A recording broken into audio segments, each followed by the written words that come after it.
En la década de 1940, bajo la gobernación de Rexford Todwell, se lleva en Puerto Rico todo un proceso de reformas administrativas junto con la reforma agraria. En esas reformas administrativas surge la Autoridad de Fuentes Fluviales, surge el Banco Gubernamental de Fomento, la Junta de Planificación, y todo eso empezó a conformar un Puerto Rico moderno en términos de cómo se iba a llevar a cabo la administración pública.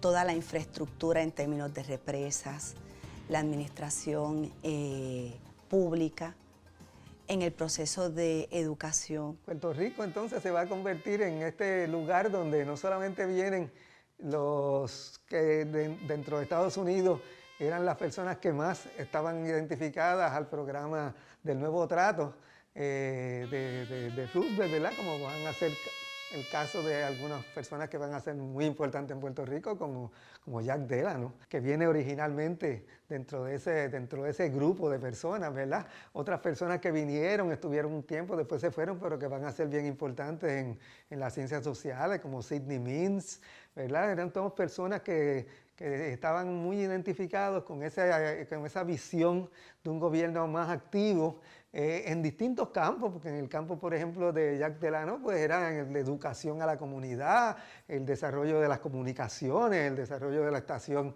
¿verdad? De la estación del canal del gobierno, todo, pero es la participación, un gobierno activo, ¿verdad? Y entonces, pues, dentro de eso, pues, se van desarrollando unos programas que van a ser programas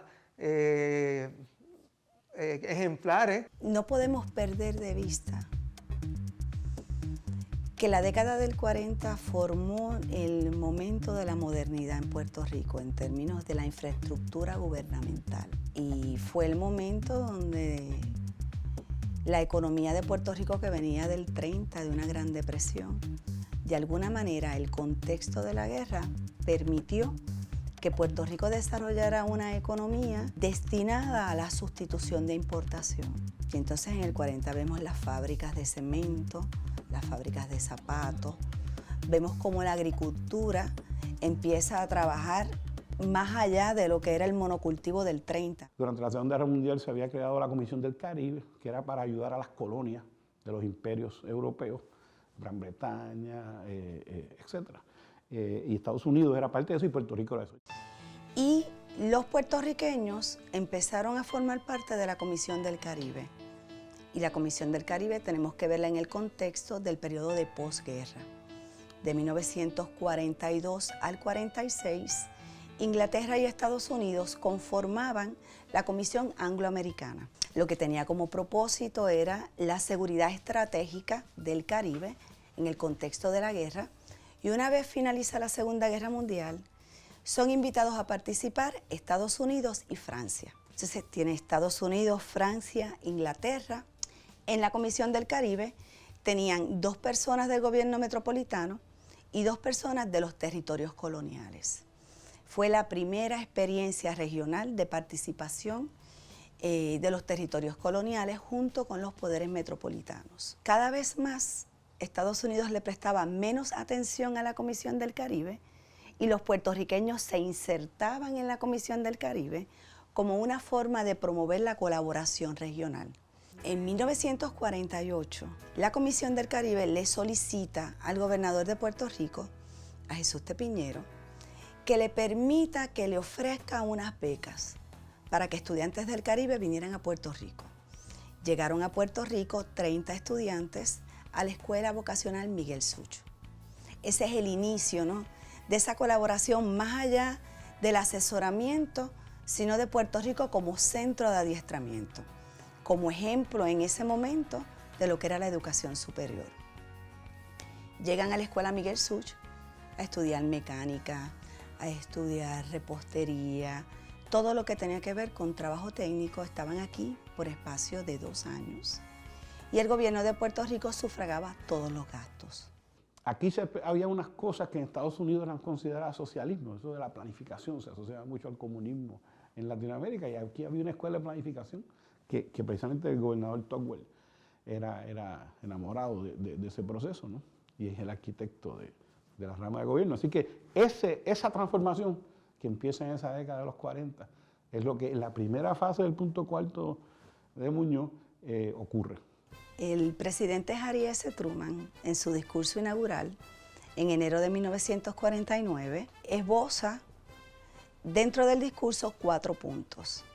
Justo en el punto cuarto del discurso anuncia un programa para llevar a los países subdesarrollados todos los adelantos científicos y toda la modernidad de los Estados Unidos, específicamente a Asia, África y América Latina. El discurso fue en enero del 49 y ya en mayo, Luis Muñoz Marín estuvo visitando al presidente Harry S. Truman para ofrecer a Puerto Rico como centro de adiestramiento del punto cuarto. Como el proyecto de ley todavía no estaba hecho, no se tenía una idea de cómo iba a funcionar, pues en ese momento Harry S. Truman dice que le parece muy bien que Puerto Rico sea el centro de adiestramiento del punto cuarto. Importante que en las memorias Muñoz menciona, no vinimos a pedir, vinimos a ofrecer. En ese sentido, el punto cuarto inicia en Puerto Rico antes que en los Estados Unidos. Yo creo que fue uno de los momentos cúspide de don Luis Muñoz Marín, cuando él le solicitó una entrevista al presidente Truman, después que Truman había dado su primer mensaje en el cuarto punto que él dijo que iba a poner como prioridad en su programa de gobierno, pues el punto cuarto era el de las relaciones internacionales. Y don Luis, con esa genialidad increíble, única que tenía, pues se presenta en Casablanca y cuando lo entrevistan, él dice que él no iba a pedir, que él iba a ofrecer. Y eso fue lo que hizo. Cuando se reunió con el presidente Truman, le dijo, bueno, aquí nosotros tenemos la experiencia de Puerto Rico, una revolución pacífica, un desarrollo acelerado para el país, y nosotros estamos en la mejor disposición de colaborar con usted, con el gobierno de los Estados Unidos, en compartir pues nuestra experiencia y en lo que podamos colaborar y ayudar.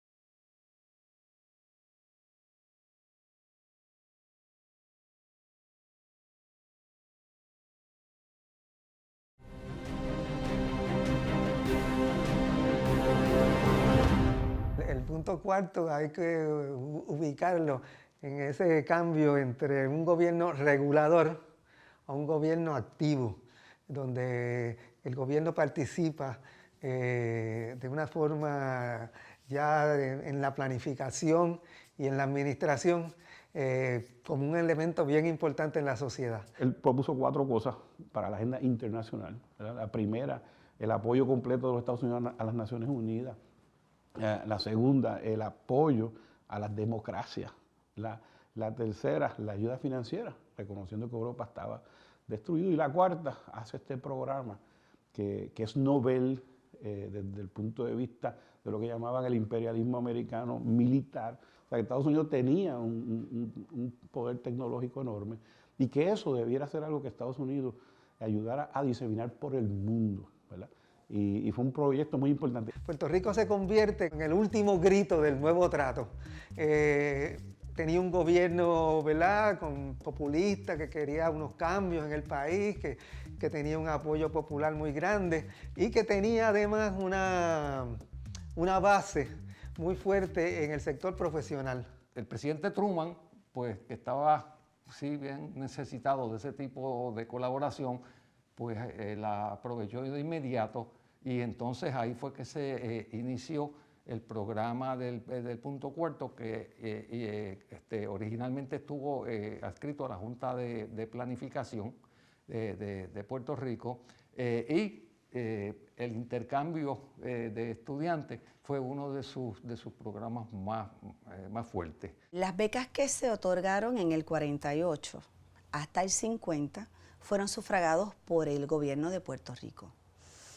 Una vez Muñoz se reúne con el presidente Harry S. Truman, en mayo comienza el programa y la Asamblea Legislativa asignó $50,000.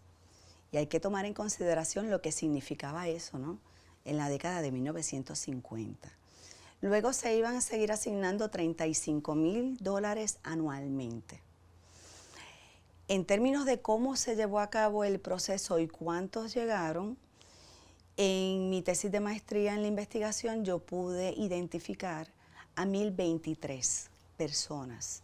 Los números de la Junta de Planificación dicen que fueron 1,300. Se convierte realmente Puerto Rico como en primero en un lugar de experimentación y segundo en un lugar de muestra de lo que se podía hacer con una intervención del gobierno en una forma que no fuera el modelo soviético, digamos, que era el otro modelo de intervención fuerte del gobierno, ¿verdad? Esta era una intervención democrática, pero que fuera donde hubiera una intervención proactiva.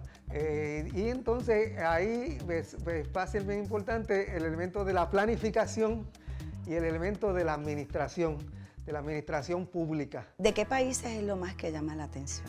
Si observamos un mapa del mundo, ¿no?, podemos ver que estaban casi todos los países representados de América del Sur, de América Central, de África, de Asia, de lugares muy distantes, ¿no? Y una vez llegaban a Puerto Rico, recibían un estipendio mensual de $180. Si llevamos ese número ahora a una conversión del costo de vida, sería más o menos $1,200 mensuales. La Universidad de Puerto Rico permitió que además de los estudiantes latinoamericanos, prácticamente de todos los países de Latinoamérica tuvimos estudiantes. Se unieron grupos de la Guayana Británica, cuando vino al poder Cheddi Yegan, allá en los años 60. Porque estábamos en la fortaleza reunidos y estaba don Luis hablando con Cheddi Yegan, el gran líder de la Guayana Británica, y le dice, bueno, pues nosotros, le dice don Luis, no, nosotros pues le vamos a hacer, pues, a colaborar naturalmente, porque podemos hacerlo en inglés, etc. Así que pues, puede contar usted con un becario que nos mande y nosotros pues le proveemos todo, ¿no? La matrícula, la estadía, etc. Don Jaime Benítez, que estaba al lado, bueno, se queda mirando y dice, ¿cómo un becario? Una sección completa. 20 estudiantes. Y me dice a mí, y usted se encarga de preparar el programa. Y digo, ahora sí. Pero esa era la actitud de colaboración que teníamos, ¿no?, que, en aquel momento. Esas personas venían y habían diferentes programas. Estaba un programa de educación donde iban a la Universidad de Puerto Rico, recinto de Río Piedras, recinto de Mayagüez, y habían otros programas donde iban directamente a las agencias públicas. Se le hacía un itinerario, a veces eran visitas de 2 semanas.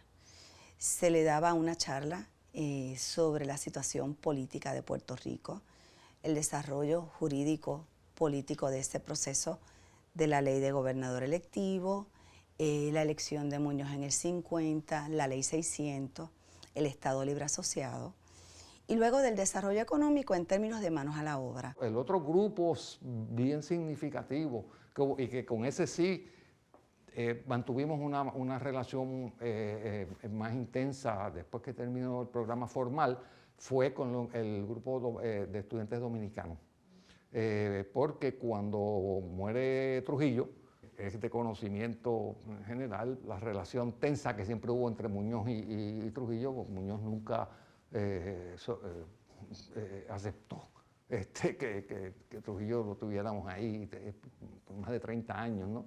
Pero cuando muere Trujillo, pues entonces se hizo un programa especial para la República Dominicana, y fue entonces que ya yo estaba dirigiendo una oficina que se creó en la Escuela de Administración Pública, que se llamó la Oficina de Programas Especiales. ¿Por qué? Porque precisamente se quería dar una amplia gama de programas para ajustarlos a las necesidades de los países latinoamericanos principalmente. A mí me llama la atención la cantidad de maestras que venían a la Universidad de Puerto Rico para el programa de economía doméstica. Y un dato, ¿verdad?, que para mí fue muy revelador, y no puedo dejar de hacer las conexiones con lo que está ocurriendo en términos de la historia regional.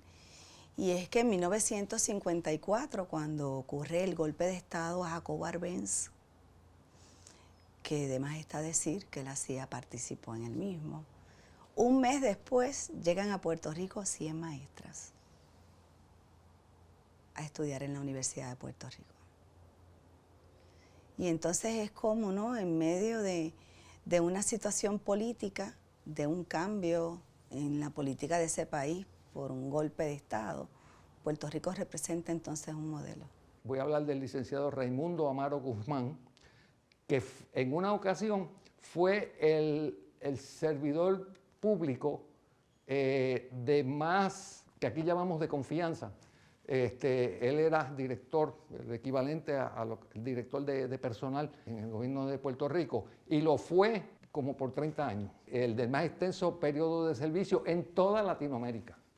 Y Raimundo escribió libros y fue por toda Latinoamérica como conferenciante, y en todos sitios, no solo aquí, sino fuera de aquí, ellos siempre le agradecieron a Puerto Rico y a la Universidad de Puerto Rico, ¿verdad?, la oportunidad que le habían hecho, etcétera. Y nosotros le tuvimos que agradecer a ellos que usaron muy bien esa oportunidad.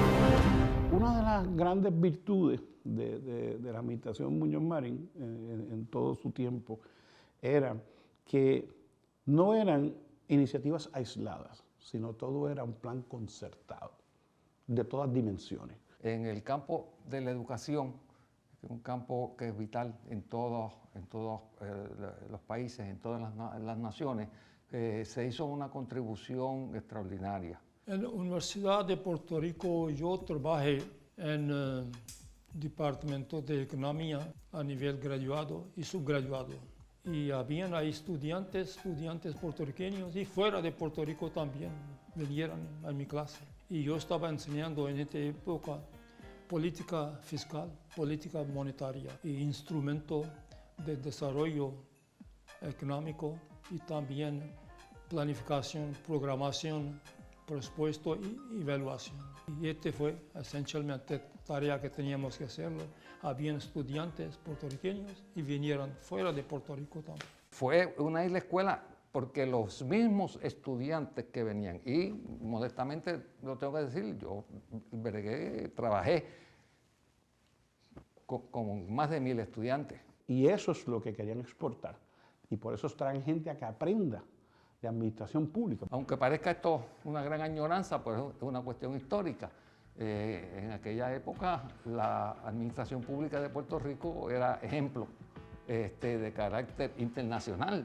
En Latinoamérica, la época terrible aquella de las dictaduras en Latinoamérica, un gobierno democrático como el que teníamos en Puerto Rico, que se dedicaba precisamente al mejoramiento del país, al mejoramiento de la educación, del programa de desarrollo económico, pues era un ejemplo. Alguien como Pedro Muñoz Amato, por ejemplo, que fue de hecho el primer decano de Ciencias Sociales dentro de esa nueva concepción, pues él va a escribir lo que va a ser el texto de administración pública para América Latina, porque es un texto que sale publicado por el Fondo de Cultura Económica, que entonces era el editorial más importante y con una difusión muy grande en toda América Latina, y después incluso se va a traducir al portugués, etc. El gobierno de Estados Unidos sabía que el ingreso per cápita, por ejemplo,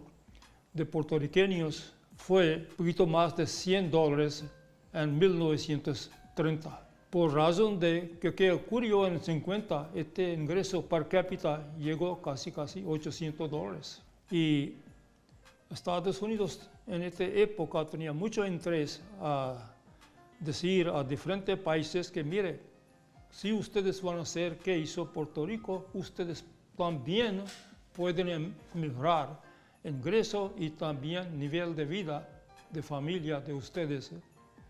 Y esta fue la razón que trajeron miles y miles de personas, y particularmente de personas de Filipinas, Guatemala, de El Salvador, de Honduras, Costa Rica, Panamá, Colombia, Chile y Argentina, para ver cómo están funcionando diferentes agencias de gobierno. Agencias como Junta de Planificación, Oficina de Presupuesto, Fomento Económico, Banco de Fomento, Departamento de Salud, Departamento de Educación y UPR. Y idea fue que si estas personas que podrían venir a Puerto Rico y ver y discutir con diferentes oficiales de gobierno que están en cargo de diferentes áreas, y ellos van a aprender, y cuando regresar a su casa van a implementar algunas de recomendaciones y hallazgos que ellos podrían ver aquí en Puerto Rico. Eso dentro de la Guerra Fría que estaba ocurriendo, donde se están anteponiendo los modelos de la transformación económica que estaba experimentando la Unión Soviética y la transformación económica que Puerto Rico daba como ejemplo. Porque, digamos, los otros países, los países que se llamaban entonces subdesarrollados, y van a cambiar el nombre a países en vías de desarrollo. Para ellos, el modelo europeo o el modelo norteamericano, pues habían querido utilizarlo, pero no funcionaba, porque ya eran países que estaban mucho más adelantados, y Puerto Rico sí se convirtió en un modelo, porque Puerto Rico era un país que venía de una pobreza grande, un país que tenía recursos limitados. Yo creo que fue una forma de internalizar el proyecto de Manos a la Obra. Muñoz logró con este proyecto tener unos mecanismos para lograr una mejor negociación en los Estados Unidos, una vez se va a establecer el Estado Libre Asociado. Y entonces era la forma de poder decir, esto es lo que ocurre en un territorio que va de la mano de los Estados Unidos en el contexto de la Guerra Fría y en el contexto de la guerra de la izquierda democrática en el Caribe. Hay testimonios de muchas personas de lo importante que fue Puerto Rico para ellos en ese periodo, ¿no? de tiempo. Y por otro lado, pues claro, eso se aprovechó ideológicamente en el sentido de la misma Guerra Fría, y hay también evidencias, ¿verdad?, de varios libros de Estados Unidos que dicen, bueno, Puerto Rico es US answer to communism y cosas así, ¿verdad? Yo entiendo que Luis Muñoz Marín fue muy hábil y dentro del siglo XX yo entiendo que es una persona que más relaciones exteriores llevó a cabo. Él utilizó lo que se conoce como una autonomía relativa, y con eso me quiero referir a un espacio donde Puerto Rico se podía relacionar con otros países siempre y cuando no entrara en controversia con los verdaderos intereses de Estados Unidos en la región. En ese momento, por ejemplo, hay fotos donde Muñoz está recibiendo dignatarios y llama la atención, ¿no? Porque por nuestro estatus político jurídico se supone que quien reciba a un dignatario de alto rango sea un representante del Departamento de Estado Federal. Y en ese momento Muñoz estaba actuando dentro de esa autonomía relativa, ¿no? Como si fuera un jefe de Estado. Y ejemplo de eso lo tenemos en el exilio de Rómulo Betancourt de 1954 al 57, que estuvo viviendo aquí en Dorado. ¿Qué pasó? Quizá lo explica mejor que nada el propio Muñoz. Nos perdimos, a mi modo de ver, porque asumíamos que unas cosas siempre iban a ser como eran. Creíamos que eso venía, que caía como en maná del cielo, y no, eso había que trabajarlo. O sea, tener unos servidores públicos con una visión del interés general por sobre el interés particular, nosotros creíamos que eso era lo natural, lo usual. Otra cosa que venía, ¿por qué se venía aquí? Era porque la corrupción era inexistente. Por ejemplo, recuerdo haber tenido una conversación con un gran líder venezolano que en un momento así como de euforia me dijo, mira, yo quiero que vayan estos muchachos allá a Puerto Rico y que nada más que con que vean a un gobernador dedicado exclusivamente a gobernar por el bien de su país.